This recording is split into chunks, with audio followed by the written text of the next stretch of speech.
You be the wheel and I'll be spokes, baby. Yeah, you be the wheel and I'll be spokes, baby. When you start to turning, my whole heart it starts burning. Slow down, baby, slow down. Slow down, set me free.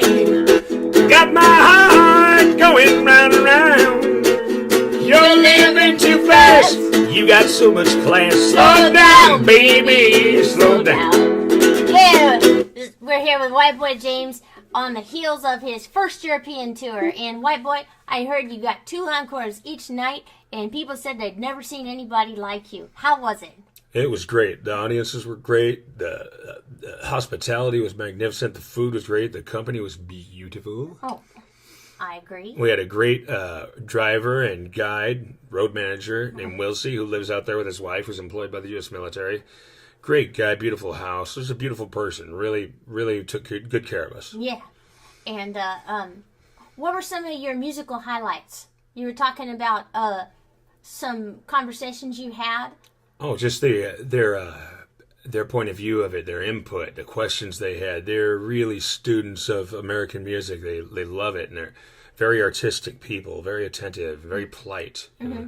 Knowledgeable? That's my perception. Oh, yes, extremely knowledgeable about all types of American music, and they have different terms of it, but they're aware of the terms we use. You know, also there's like country music. Frank and this guy Klaus, they referred to it as rural music. Oh, you know? Interesting. And they know the difference between that and like what's called modern country or pop country in the 50s or 60s, as opposed to like real hillbilly music or. Big difference. Big difference. And they knew Western swing. They knew all the different kinds of. That's just an example because country music is really popular and shouldn't be called that. But I was not trying to quote Phil Alvin there, but. Well, he has been your mentor, so I think some of that is going to rub off, of course. Yes, and some of me has rubbed off on him. Now, how about the audiences? Audience were great. They're different than American audiences. They're watching you really, really closely, and they're critical, but they're not harshly critical. They're not judgmental. They just sort of assimilate it as it comes in, and you can see them masticating on it, chewing on it, and really kind of digging where you're coming from, and watching how the musicianship is and the showmanship is important to them. Not spitting it out, not like opera audiences throwing. I've never been to an opera, but I heard of that, and they're really attentive and really, really respectful, and they notice every little thing you do. And I was glad that I'm not one of those musicians that just play up there just being too cool and not. Oh, that's not you. Yeah, no. Because I'm a really expressive person, on and off stage, and honestly, you're showmanship and like a living cartoon. They love that. If it's genuine, they loved it. If I was up there being pretentious, I don't think they would have liked it. They could feel the heart, and I heard some people in France saying, "The passion, Whiteboy, you have such passion." Yeah. You are a real guy. You are the real guy, real tough guy. The ones in Switzerland, they're going, expressive. Expressive it was, and they tell me stuff. I can feel your feeling, not just the pain, the happiness, the everything. How do you say? They're really the language of the heart. Into it. Oh, actually, I didn't tell you this before, but there were several times during like certain songs I was singing just really hit me emotionally, bringing it to a certain place. I saw several people out there, each night, wiping the tears. Yeah, and just. It translates across the languages. Yeah, and some of them, I'm sure, didn't know what I was saying. Or there's some parts of the night I get choked to push through it. My way of dealing with a lot of things that happen to me, and I see they were, they were feeling it feeling too. That. Yeah. Terrific. Well, you're a real artist in that way. There's one guy at the place in Switzerland when I was like that. He said his wife was really loving, his friends were loving, but he was like this one time. And when I did the emotional part, he looked side to side at his wife and his other friend, and he goes. He didn't roll his eyes. He just goes.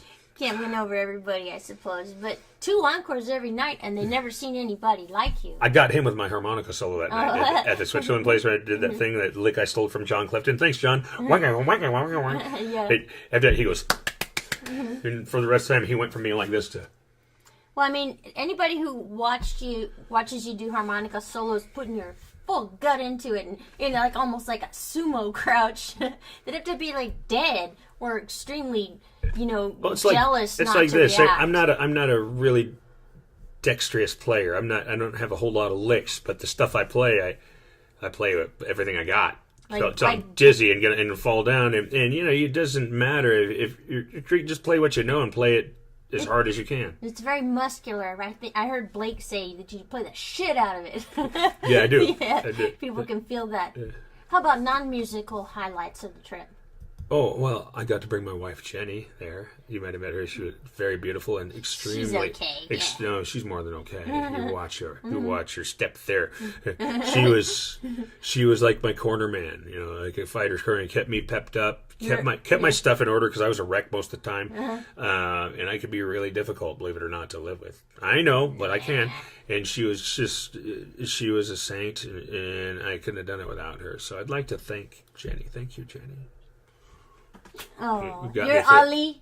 She's Bundini. Boy and chant from the crib. Ah! How about the food? The food was great. It was great, fresh. There was a lot of it. At a couple of places, the owner and their wife, or in one case, the place Whiteboy in the Netherlands, the club owners cooked us breakfast, dinner. It was incredible. He treated us like we were relatives, house guests. Bruce, the blues mama, isn't that what they call her? Yeah. Yeah, I can't recall her name, but she was wonderful. And she had this dog that was...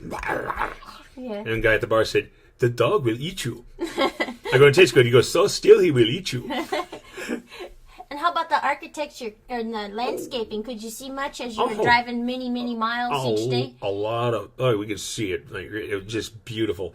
I thought Kentucky was the most beautiful place on the planet.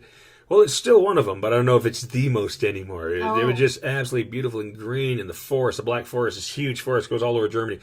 It's magical, just magical. It's like something out of a storybook. I could see the whole Hansel and Gretel thing. You will get lost in there. It's like a triple canopy jungle.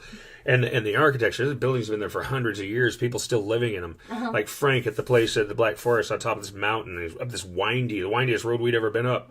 His family had that bed and breakfast in that area for 5 generations. And they take a lot of pride in where they live and their family heritage and their products. Like every little place has their own kind of beer they brew, their own kind of coffee. Their way of preparing their ham or their beef or their whatever, and they take pride. Oh, you must try this. This is ours. Can I get some of that? Oh no, try this. You got a Budweiser, you got a Heineken. No, try this. My relatives brew this kind right here for over 100 years. You do this, drink this. Great. They'll have their own water also. Oh, really? Yes. Yeah. From local wells? Yes. Oh. Yeah. Like Fraser Park a little bit. Yes. Yeah. Yes. Well, so what is next? What can people expect next for Whiteboy James and the Blues Express? Well, I'm going to start really putting a lot of work into my solo project, and my wife Jenny, I want to get her going and get a good record made for her. And plus, I don't believe I've talked to her about it yet, but I'm going to have her play piano and sing some stuff with me on my solo record too, and on the next Blues Express record. Oh, she'll be very excited to hear that, I'm sure. Yeah. If she's excited, I'm happy. And vice versa. Yeah. Okay.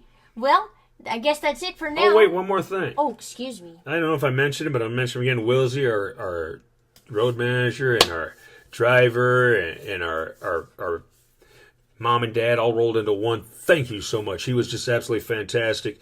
He drove us everywhere, told us about the history of different places we went through, how to stay at his own house.